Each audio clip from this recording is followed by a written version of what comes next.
Hey guys, it's Chelsea Milton and I'm back with another Meal by Mom. Today we are making a nacho bake. So the steps that you did not see were that I took 4 boneless, skinless chicken breasts and I marinated them for about an hour. So this is something you can definitely prep ahead of time. Get your chicken, make sure it's defrosted, fresh, however you're gonna buy it.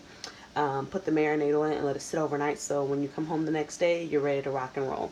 But anyways, I took my 4 boneless skinless chicken breast.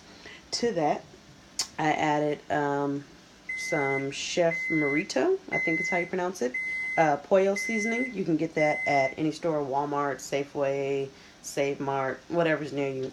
It should be in stock.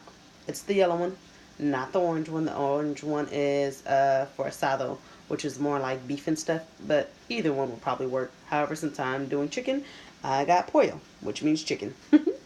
I added some of a little bit of lime juice since I had that in the refrigerator. I did not have fresh lime this time. And then I also used this Brianna's cilantro lime dressing because I forgot to grab some cilantro, but thank goodness I had a backup plan.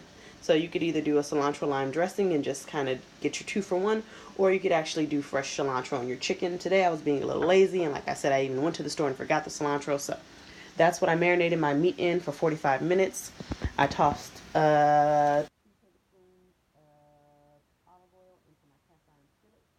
you can see, my chicken breasts are cooking on medium-high heat.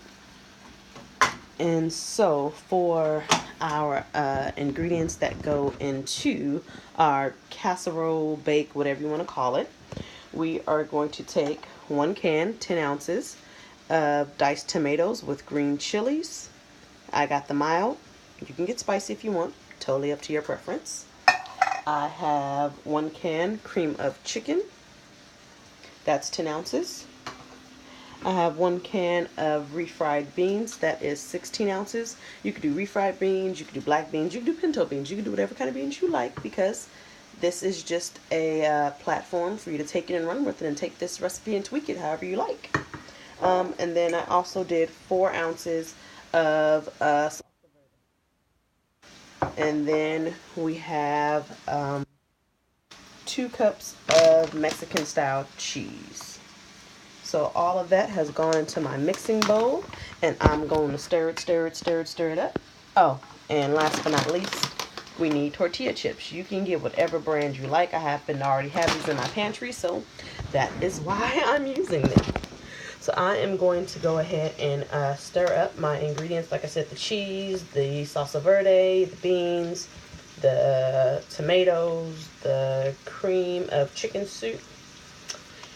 And we're going to give that a good stir because that is going to go into our casserole. So what we're going to do is get a Pyrex baking dish while the chicken is on the stove. And also make sure you preheat your oven to 350 degrees, please.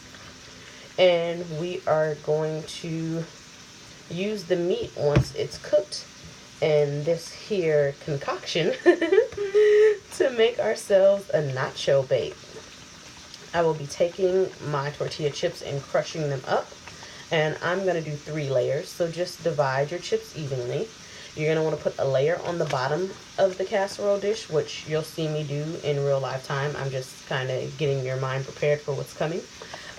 You'll put a layer of the chips on the bottom, and then we will put some chicken, and then we will pour 1/3 of this mixture on top, and then we will add more chips and more mixture and more chicken, and then we'll do it one last time with just chips, and then a nice thick layer of cheese on top, if that's what you like. If you don't like it too cheesy, then do a thin layer. Again, it's up to your preference. This is a meal by a mom, my way, but I want you to take it and make it your own and then repost it so I can see what you did, and maybe we can learn something from each other.